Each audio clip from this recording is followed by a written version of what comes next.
Hello, this is Professor Miller again, and I'm back with another video for Myth and Magic in American Literature. This video involves a slideshow projection, so you're going to want to make sure that your video settings are correct.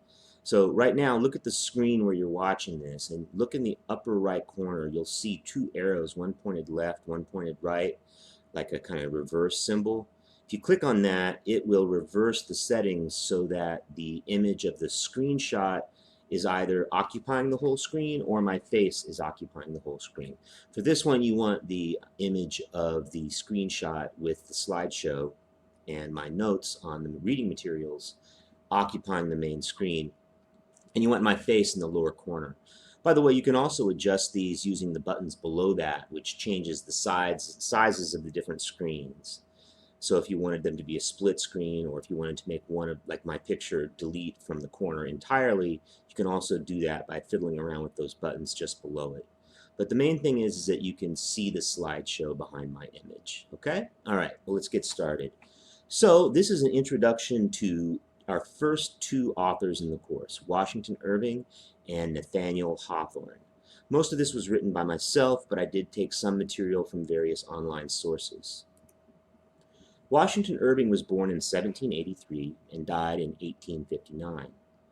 Why is he important? Well, Irving is the first internationally recognized writer from the United States. That is to say, he's the first writer that achieved fame in other countries and became a kind of international hit. That's significant because at the time, the United States was such a kind of small, backwards country that we weren't really thought of as being cultured enough to produce great literature. So Washington Irving kind of put us on the map way back in the early 19th century when he wrote stories like the two that I've assigned for you in this class. He's best known for these two stories, Rip Van Winkle, the first one, first published in 1819, and The Legend of Sleepy Hollow, published a year later in 1820. Both of these stories appear in his collection, that is his book collection of stories, called The Sketchbook of Geoffrey Crayon, Gentleman. Most people today just call the book The Sketchbook, and that's what I'll call it from now on, The Sketchbook, but that's the long title. That funny long title reflects European traditions at the time. It was sort of considered uncouth, believe it or not, back then for gentlemen to actually publish their own literature. So gentlemen, instead of seeking out their own fortunes through publication, usually kind of arrange behind the scenes to have friends do it. This title is kind of a nod to that old genteel tradition of publication. We'll just call it The Sketchbook. All right. So Washington Irving was an American short story writer, essayist, biographer, historian, and diplomat in the early 19th century. He was a jack of all trades. He did a little of it all. He was the first American writer who became famous in Europe, as I already mentioned. And after he became famous in Europe, he encouraged other writers, such as Edgar Allan Poe, as well as Nathaniel Hawthorne, both of whom we'll be studying shortly in this module. Some believe that Irving was the first to perfect a distinctly American style of short fiction. All other short stories written by American writers were thought to be derivative of European sources. Irving, in contrast, came up with something that seemed and felt American, as well as seeming and feeling new, which is one of his distinctions as a writer. Even as he wrote something that was very American, he also borrowed elements of his stories from German and Dutch folklore. In Rip Van Winkle, for example, he borrows the idea of these sort of elven, fairy kind of creatures that the main character encounters on his adventure. He's also generally credited as one of the first to write his stories in like a normal vernacular. Vernacular means just how the language is spoken by ordinary people. So his stories, even though they may seem a little weird to you in their language because of their age, to the people who read them during his time, they seemed right on the spot. They seemed very accurate to how people talk. And that was another one of his literary gifts, to write the way people actually speak. I guess as a side point, I would add that getting literature to sound the way normal, young, living people talk is an ongoing challenge, a constant challenge to writers. We're always updating the way our stories sound to reflect the changes in how people talk and think. So back to Washington Irving. This approach, that is, he tried to approach his stories. How to put this exactly? I don't want to say he was merely an entertainer, because that's not quite right. But he was writing against the backdrop of an era when literature was thought to have moral values. Literature was really dominated by religion. And because religion was so important to Americans' lives at the time, literature was almost always written with a kind of religious or moral message. Irving broke from that, and he wrote stories which were radical for being entertaining. Now, just writing an entertaining story today would not be radical. That's what we expect, like Hollywood movies. They're just entertaining. In fact, that's more of a problem than anything else today. Things are too entertaining, that is, too geared toward low-level entertainment without a deeper message. At least that's my opinion. But when Hawthorne wrote his stories, things were in some ways the opposite. Writers were so geared toward these deep philosophical or moral messages that they sometimes neglected the fun part. They neglected to make their stories pleasant to read. Irving changed that, and his stories have been very popular with ordinary people ever since. That said, that approach toward more entertaining stories also makes his work seem a bit shallow to some more highbrow or critical readers. So, more about his book from which these stories were taken, the sketchbook. The sketchbook is said to be a work of American folklore. In fact, both these stories, Rip Van Winkle and The Legend of Sleepy Hollow, made him famous as a writer of folklore, a creator of a distinct American style. By folklore, I mean stories that endure in cultural value and become bedrock or base stories, widely read, that make a strong impact on the American imagination, in this case American, and are passed down from generation to generation, told in different forms, and influence other stories. Folklore are the stories we share as people. Rip Van Winkle, as I suggested earlier, also borrows from German and Dutch folklore with its sort of fairy creatures that it presents. That's kind of something out of children's fables, Brothers Grimm fairy tales, Hansel and Gretel. You encounter strange creatures in the deep dark forest. This is an old tradition in magical literature. A character wanders into the dark, goes away from civilization, and in the shadowy woods where no man walks, he encounters strange things. It's sort of a trope for these kinds of stories. Folklore also uses elements of magic and often uses dramatic hyperbole. Dramatic hyperbole means exaggerating, a tall tale, taking a story and stretching it and making it so fantastical and impossible that it becomes entertaining in its exaggerated elements. Here are some depictions of the main character in Rip Van Winkle. You'd probably be better off just like doing a Google search. You could right now, if you wanted to, minimize this window, open up a browser, and do a Google Images search for Rip Van Winkle, and you would see many, many, many more images besides these. But here's a sampling of some portrayals of him. On the left, that's a picture taken from a children's version of this. Top is a statue, an actual statue of Rip. Bottom is a classic painting of Rip Van Winkle, and on the right is a film still from an early silent film version of this classic story. A little more on Rip Van Winkle. So, what makes this story worth our time today? Well, Rip Van Winkle is an iconic character. You'll find references to him in countless other stories. The story can also teach us a lot about what was on people's minds in America during the early 18th century, as all of these stories can. That's one of the things literature does well. It helps us understand what it was like to be alive in a different time. The story also registers the shock and change in early America of going from a colonialist country ruled by a British king to being the West's first democracy. The story also paved the way for time travel stories, believe it or not. Now, there's no real time travel in this story, but the idea of a character falling asleep and waking up many decades later is a lot like time travel. For all intents and purposes, from Rip's point of view, he has traveled in time. He's traveled from the days of kings to the days of presidents. And that's what makes this story clever. The story, by the way, influenced Mark Twain, author of Huckleberry Finn and Tom Sawyer. I'm sure you've heard of Mark Twain. It influenced him to write one of his great books, The Connecticut Yankee and King Arthur's Court, which is the first time travel book. It has real time travel, not just somebody falls asleep and wakes up years later time travel. But he got the idea from this book. With its style and diction, you might find it a little bit old-fashioned at first, since it was written so long ago. But if you get past that and take the time to read through some of the old-fashioned words, maybe looking up the ones you need to understand the story, I think you'll find that the story still retains charm and humor, or at least I think so. Our next story, The Legend of Sleepy Hollow, assigned for the second day of our class, along with a story by Hawthorne, is depicted in some images here. There's a Disney version on the left.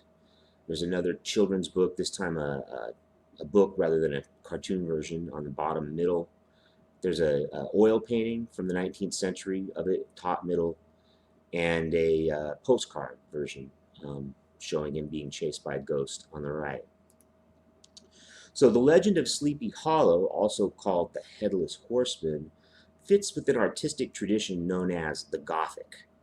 The Gothic was a response to Romanticism. Gothic literature is the dark side of Romantic literature. It's what happens when the Romantic imagination pushes through reality to the other side and discovers darkness there, or discovers nothing there. The earliest Gothic stories were stories like Frankenstein by Mary Shelley and Dracula by Bram Stoker. Today, the tradition of the Gothic is continued in what we call horror stories and in horror movies. Think Stephen King. The Gothic, and these two stories in particular, also depict iconic images. In these stories, the images of the Headless Horseman and of Rip Van Winkle have become icons that have been retold and reinvented in many different forms and endure in many different costumes, including Halloween costumes for the Headless Horseman. This story captures a sense of dread experienced by many Americans at the end of the 18th and at the beginning of the 19th century. The country had just formed, and they were living on the edge of downright dangerous wilderness that could kill you, unlike their European ancestors who lived in a world that was tamed and sort of groomed into industry. The world of the United States at this time was wild. Native Americans still controlled a lot of the land. Abductions and killings happened. Animals killed people. This was untamed America here, and the people were appropriately afraid of the forest. These stories register that fear. As a side note, did you know that Washington Irving, he's so well known at least, has been historically, that not one but two different towns in the United States are named after him? Irving, Texas, and Irvington, New York. Enough about Irving. Our class's second author, Nathaniel Hawthorne, was born in 1804 and lived until 1864. By the way, if you haven't read any Hawthorne yet, you could pause and play this video just before you're ready to read Hawthorne's stories, if you find that more engaging. Or you could watch it now in preparation for them. Either way is fine. But I'll jump right in. Hawthorne, 1804 to 1864. Why is Hawthorne important? Well, Hawthorne is one of the very first writers in the United States to publish novels of any seriousness, of any significance. His most famous book, The Scarlet Letter, was a big hit right away. It was the first bestseller in novel form written in the United States. And it's still widely taught all across America in classrooms and still read by people in homes. It's an enduring classic. In addition, Hawthorne wrote many other classic novels, and he also wrote great short stories like the two stories that we're reading here. So a little word about magic in the stories of Nathaniel Hawthorne. Many of Hawthorne's stories employ fantastical allegories. That is, a story that tells its meaning through telling another story, sort of like children's stories. For example, the tortoise and the hare. You know, the story about the tortoise that beats the rabbit in a race because he's slow and steady. Slow and steady gets there first. These kinds of stories tell often moral meanings where you read through what happens in the plot of the story to figure out the moral or deeper message. Only in Hawthorne, the allegories aren't for kids. These are grown-up allegories, often with philosophical meanings. Hawthorne's magic, unlike that of Rip Van Winkle, for example, is almost always dangerous. Magic is a sign of pushing things too far in Hawthorne. Magic is a symbol of intellectual man's overt and over pride in his own capabilities. So it's never fun and games, magic that is, in Hawthorne. What it is an opportunity to talk about some of the more dangerous aspects of being alive. Some more food for thought. The first story we'll read by Hawthorne is Young Goodman Brown. Young Goodman Brown, first published in 1835, takes place in 17th century, that is the 1600s, in Puritan New England, which was a common setting for Hawthorne's work. And it's about the Calvinist and Puritanist belief that humanity exists in a state of sin, that human nature is fallen. This idea of human nature stems from a Christian reading of the book that I was taught to think of as the book of Genesis. I'm sure you know the Hebrew name for Genesis from the Torah. What you may or may not know is that Christians interpret the Genesis story much differently than Jews do. They interpret it as about about man's separation from God and about man's intrinsic sinful nature. Hawthorne took this up as a theme, and he uses magic in stories like Young Goodman Brown to depict sin and depravity. The story was also set during a time of depravity because of ordinary people who thought they knew better during the Salem witch trials.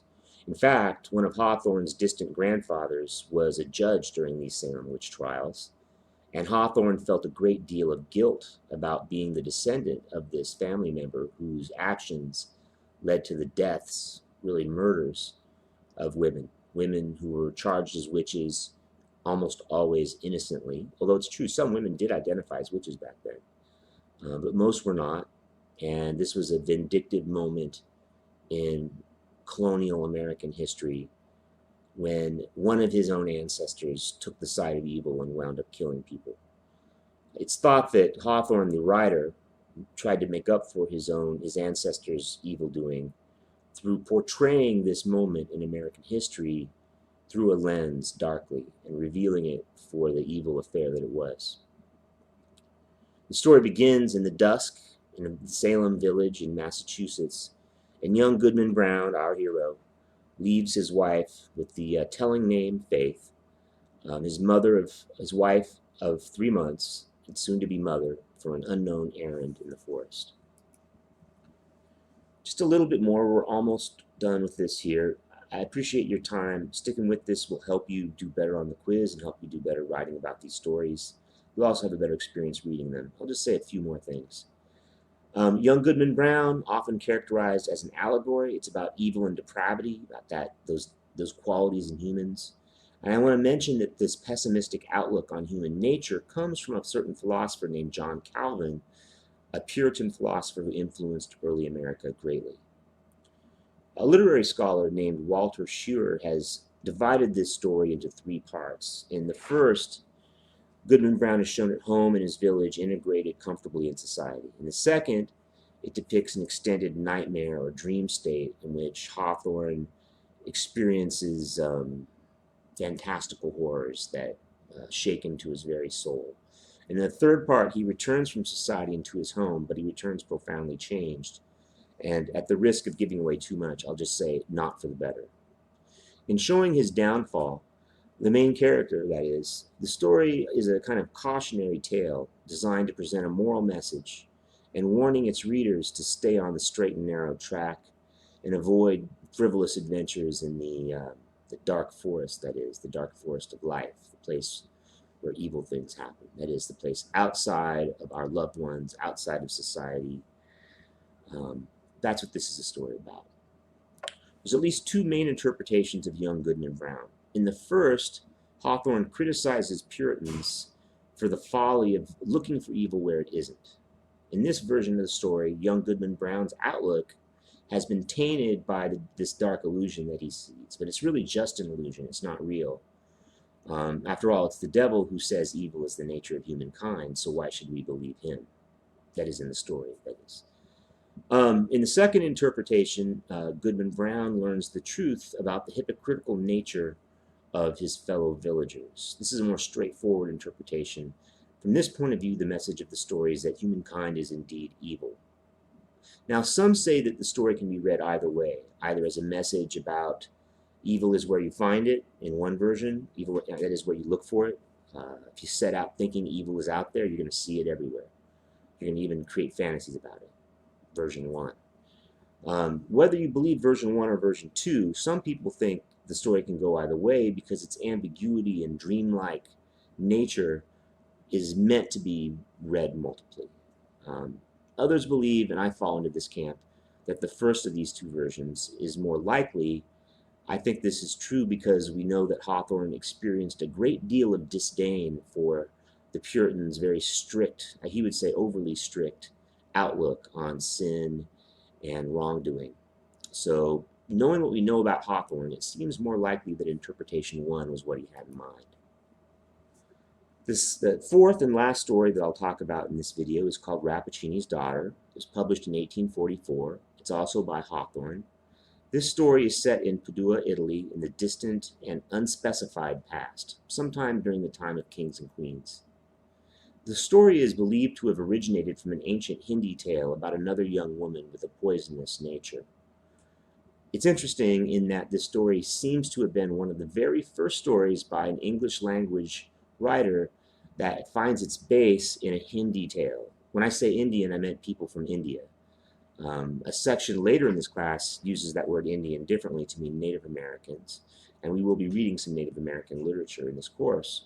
But here I mean that this story is based on a tale from the country of India written in the Hindi language. It's a story about hubris, about humanity believing too much in itself and going too far in pride in our own intellect. It's also a story about purity and corruption. The story suggests that a little wrongdoing can corrupt absolutely. It's also one of the earliest known examples of a mad scientist story. I'm sure we've all read plenty of those before. The first mad scientist story was probably Frankenstein, Dr. Frankenstein by Mary Shelley. This is one following soon on its heels. Well, that's it for this lecture. I hope that by watching this video, you'll get more out of the literature assigned for this class and for the first module. We'll check back in a couple more days with a video on Edgar Allan Poe. Enjoy the readings.